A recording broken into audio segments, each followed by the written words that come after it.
11 ئازار ڕێکەوتنێک بۆ دابەشکردنی نێوماڵی کوردی بە ناوی حکمی زاتیەوە.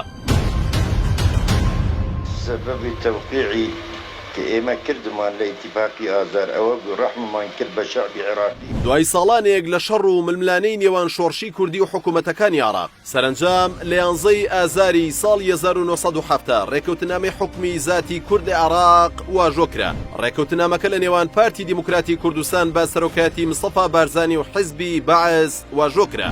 بەڵام لە نێو حیزبی بەعزدا سەدام حسێن بە ئەندازیاری ئەو ڕێکەوتنە دادەنرێت. سەدام حسێن کە لەو کاتەدا سەرەتای دەرکەوتنی بوو لە گۆڕەپانی سیاسی عێراق و حیزبی بەعزدا مەبەستی بوو بە ڕاکێشانی سۆزی کورد پێگەی خۆی لە بەغدا بەهێز بکات. لە کاتی ڕێکەوتنەکەدا سەدام حسێن داوا لە مستەفا بارزانی دەکات بە نهێنی لەگەڵی کۆب بێتەوە.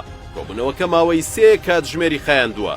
مستەفا بارزانی دواتر بۆ کوڕەکانی باس کردووە کە لەو کۆبوونەوە دووقۆڵیەدا سەدام حسێن داوای لە مستەفا بارزانی کردووە یارمەتی دەربێت بۆ ئەوەی پێگەی بەهێزی خۆی لە سەرکردایەتی حیزبی بەعز وەربگرێت و بەڵێنی ئەوەشی بە مستەفا بارزانی داوە ئەگەر هاوکاری بێت ئەوە چەک لە نایارەکانی بارزانی دابماڵێت کە باڵی مەکتەب سیاسی پارتی بوون و دیارترین کارەکتەرەکانی بریتی بوون لە ئیبراهیم ئەحمەد و جەلال تاڵەبانی.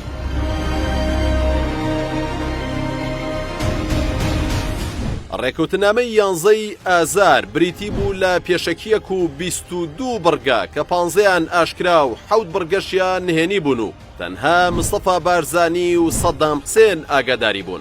بە گوێرەی بەشێک لە بڕگە نهێنیەکانی ئەو ڕێکەوتنە کە دواتر دزەی پێکرا پێدانی وەزارەت بوو لە حکوومەتی عێراق بە کورد پارتی دەویست پۆستەکان بدرێتە ئەو حیزبە. بەڵام بەغدا دەیویست پۆستە گرنگەکان بدرێتە ئەندامە کوردەکانی حیزبی بەعز.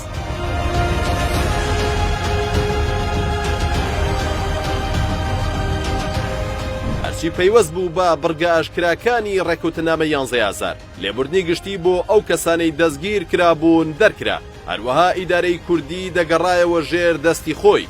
لەگەڵ ئەوەش زمانی کوردی لە ناوەندەکانی خوێندندا بەکاردەهێنرا. بەڵام پرسی کەرکووک لە نێو ڕێکەوتنەکەدا باز نەکرابوو. سەرکردایەتی شۆڕشی ئەیلولیش پێداگر نەبوون لەسەر یەکلاکردنەوەی پرسی کەرکووک.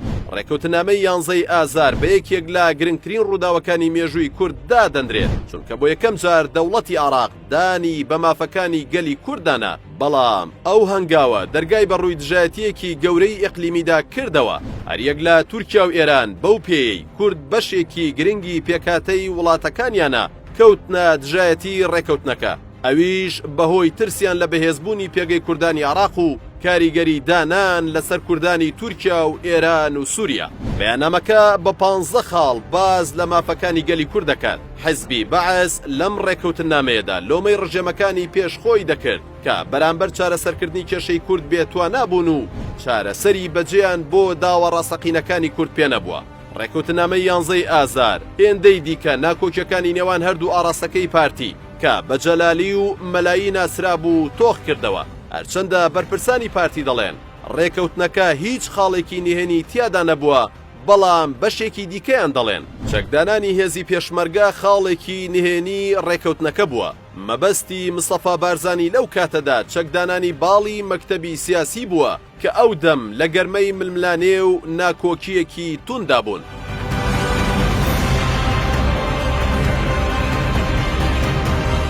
ڕێکەوتنەکە پێشوازی و خۆشحاڵیەکی جەماوەری بەرفراوانی بەدوای خۆی داهێنا و گەلی کورد بۆ یەکەم جار دوای ساڵانێکی زۆر ژیانێکی ئارام و بێ شەڕ و شۆڕی بەخۆیەوە بینیەوە کە ئەو کات ستایشی سەرکردایەتی شۆڕشیان دەکرد بۆ ئەنجامدانی ڕێکەوتنێکی لەو شێوەیە و هیوای گەورەیان بە خاڵەکانی ناو ڕێکەوتنەکە هەڵچنی بوو.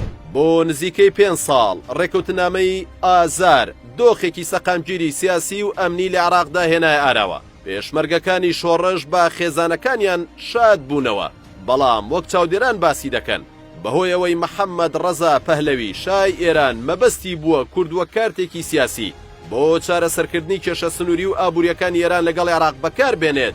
ڕێکەوتنەکە لە بەردەم مەترسیدا بوو. سەرنجام شای ئێران پشتی کردە شۆڕشی کورد و سەردەمی شۆڕشی ئەیلول کۆتایی هات. هەندێک لە بەرپرسانی عێراق و هەرێمی کوردستان پێیان وایە ئەگەر ڕێکەوتنامەی 11 ئازار بە تەواوی و بەبێ کەم و زیاد جێبەجێ بکرایە، عێراق نە لەگەڵ ئێران تووشی جەنگی 8 ساڵە دەبوو، نە لە ساڵی 1990 کۆیتی داگیر دەکرد. دوای تێپەڕبوونی زیاتر لە نیو سەدە بەسەر ڕێکەوتنامەی 11 ئازاردا هێشتا هەرێمی کوردستان و بەغداد لە ناکۆکیدان. بەڵام جیاوازی نێوان ئەو دوو سەردەمە بریتیە لە ویستی ڕێکەوتن. سەرکردەکانی ئەو کاتەی شۆڕشی باشووری کوردستان سات بە ساتیان بۆ ڕێکەوتن دەژمار. ئەو سەردەمە سەرکردایەتی شۆڕش سازشی بۆ ڕژێمێک دەکرد کە بە حوکمی ئاگر و ئاسن کوردی بەڕێوە دەبێت. بەڵام ئێستا بۆ دەسەڵاتێکی ناکات کە چەندین پۆستی باڵای دەوڵەتی عێراقی داوەتە کورد و تەنها داواکاریەکی سادەی هەیە و دەڵێت بە سەروەت و سامانی عێراق بۆ هەمووی عێراقیەکان بێت. لە بەرامبەریشدا کورد بە بەغدا دەڵێت بەشی خۆم بۆ خۆم ئەوەی تۆش دەخۆم.